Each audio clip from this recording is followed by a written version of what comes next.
Dans l'actualité également, cet énorme scandale de corruption qui éclabousse le Parlement européen. Plusieurs députés ont accepté des pots de vin pour modifier des textes de loi, pour faire voter des amendements.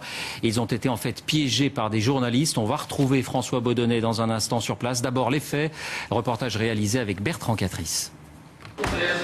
Lorsqu'ils votent un texte, combien sont-ils à le faire pour de l'argent ?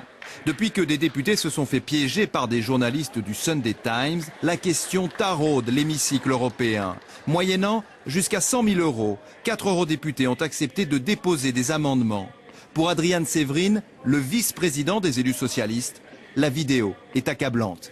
Yes, well, I think because I didn't really count, but I think for that would be 2 or 3 days. Is it all right? Do you think? Yes, so that would be, say, 12,000 euros. Yes.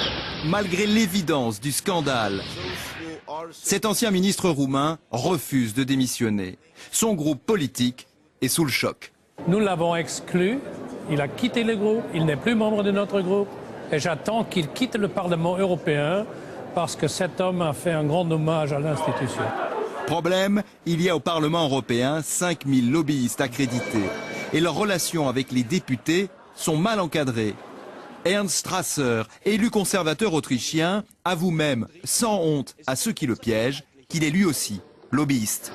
If it's possible to be under the undercovers, it's much more better. Moi, je vais proposer demain que l'ensemble des cartes des lobbyistes soient retirées. Il faut refaire une sélection. Et le député doit signer pour chaque lobbyiste qui rentre dans ce Parlement. Avant d'éventuelles perquisitions, les bureaux des eurodéputés incriminés viennent d'être mis sous scellé. Ils sont gardés 24 heures sur 24, une première dans l'histoire de l'institution. Bonsoir François Baudonnet, on vous retrouve donc en direct. A-t-on une idée de l'ampleur de ce scandale? Autrement dit, s'agit-il de quelques brebis égarées ou d'une pratique répandue? Alors c'est toute la question, hein, bien sûr, et honnêtement, ce soir, personne ne peut répondre. Alors il y a quand même les chiffres.